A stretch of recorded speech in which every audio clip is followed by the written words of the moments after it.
Assalamualaikum warahmatullahi wabarakatuh. Alhamdulillahi rabbin nas, malikin nas, ilahin nas.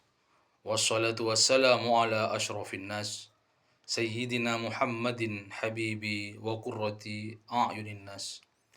Wa ala alihi wa sahbihi allati ta'ishu fi asri khairin nas wa ba'du. Para sobat medsos rahimakumullah. Dalam dunia pendidikan atau dunia pesantren, kerap kali terlontar sebuah ungkapan yang berbunyi, tidak ada beda antara pencari ilmu dengan yang tidak mencari ilmu ketika sampai ke masyarakat.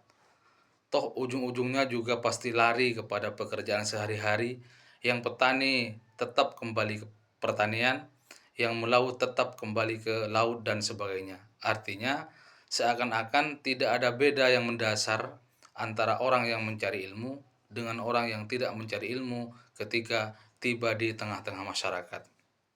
Sahabat Mesos rahimakumullah, sebenarnya ungkapan seperti ini perlu kita lawan.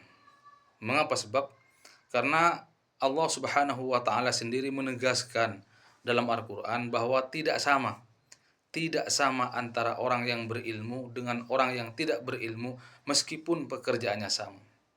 Hal yastawil ladzina ya'lamun wal ladzina la ya'lamun, kata Allah. Apakah sama antara orang yang berilmu dengan orang yang tidak berilmu?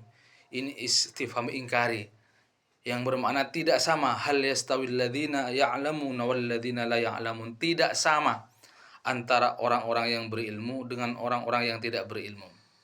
Contoh kecil. Kita paham sebuah batu.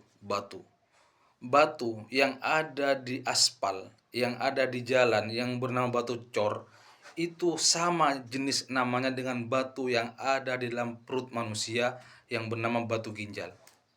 Tapi walaupun sama-sama batu, baik batu yang ada di coran yang menjadi batu cor dengan batu yang ada di dalam perut manusia ketika dia menjadi batu ginjal, kencing manis, itu beda cara mengambilnya. Oleh karena beda cara mengambilnya, walaupun sama-sama batu, maka juga berpengaruh terhadap cara mengambil batu tersebut.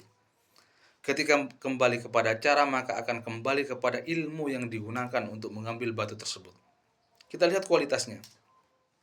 Batu cor yang ada di jalan, yang dijadikan dalam proyek untuk perbaikan jalan, itu harganya murah. Paling tidak, satu gembreng itu antara 5 sampai 7 ribu harganya per gembreng batu cor. Dan itu sangat mudah didapatkan dan siapa saja bisa melakukannya, siapa saja bisa mentransaksikannya, karena memang itu umum sifatnya, di mana saja bisa kita peroleh dan tidak butuh akal banyak, tidak butuh teori banyak, tidak butuh ilmu banyak untuk memperoleh dan menjual belikannya. Itu batu cor.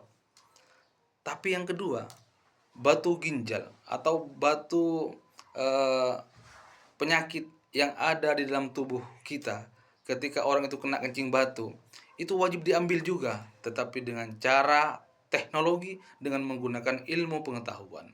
Artinya, tidak semua orang bisa mengambil batu yang ada di dalam perut pasien itu kecuali mereka yang telah tergolong sebagai dokter spesialis, bukan dokter sembarangan. Apalagi bukan dokter, hanya berbekal dia berani untuk membelah perut. Tidak sama. Antara perut manusia dengan perut ikan tidak sama, walaupun sama-sama dibedah. Itulah perbedaan utama antara ilmu pengetahuan.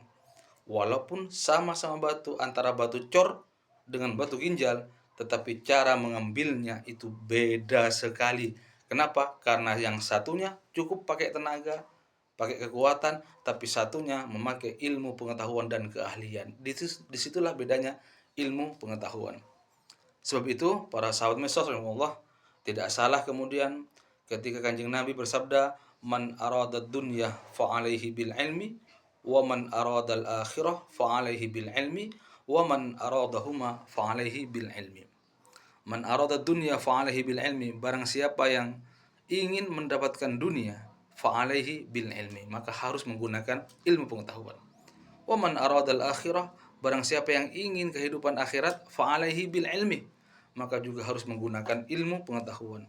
Wa man aradahuma, dan barang siapa yang ingin kedua-duanya, dunia akhirat ingin dia peroleh, fa'alaihi bil ilmi, maka juga harus dengan menggunakan ilmu pengetahuan. Jadi sudah tidak bisa terbantahkan bahwa apapun yang kita inginkan di dunia ini harus menggunakan ilmunya. Karena kalau tidak menggunakan ilmunya maka akan tersesat. Oleh karena itulah tidak usah putus harapan, tidak usah kecil hati bagi kalian para pencari ilmu, baik itu yang ada di pesantren atau yang ada di luar pesantren, yang penting sama-sama mencari ilmu. Jangan pernah putus harapan, jangan pernah kecil hati bahwa segala sesuatu nantinya akan dilakukan, akan diperoleh ketika dia menggunakan ilmu yang sebenarnya sesuai dengan keahliannya. Semoga kita semua selaku pelajar lebih kalian akan bisa istiqomah bertabahur dalam ilmu pengetahuan sehingga akan bermanfaat untuk kehidupan kalian di masa yang akan datang. Terima kasih. Semoga bermanfaat. Wassalamualaikum warahmatullahi wabarakatuh.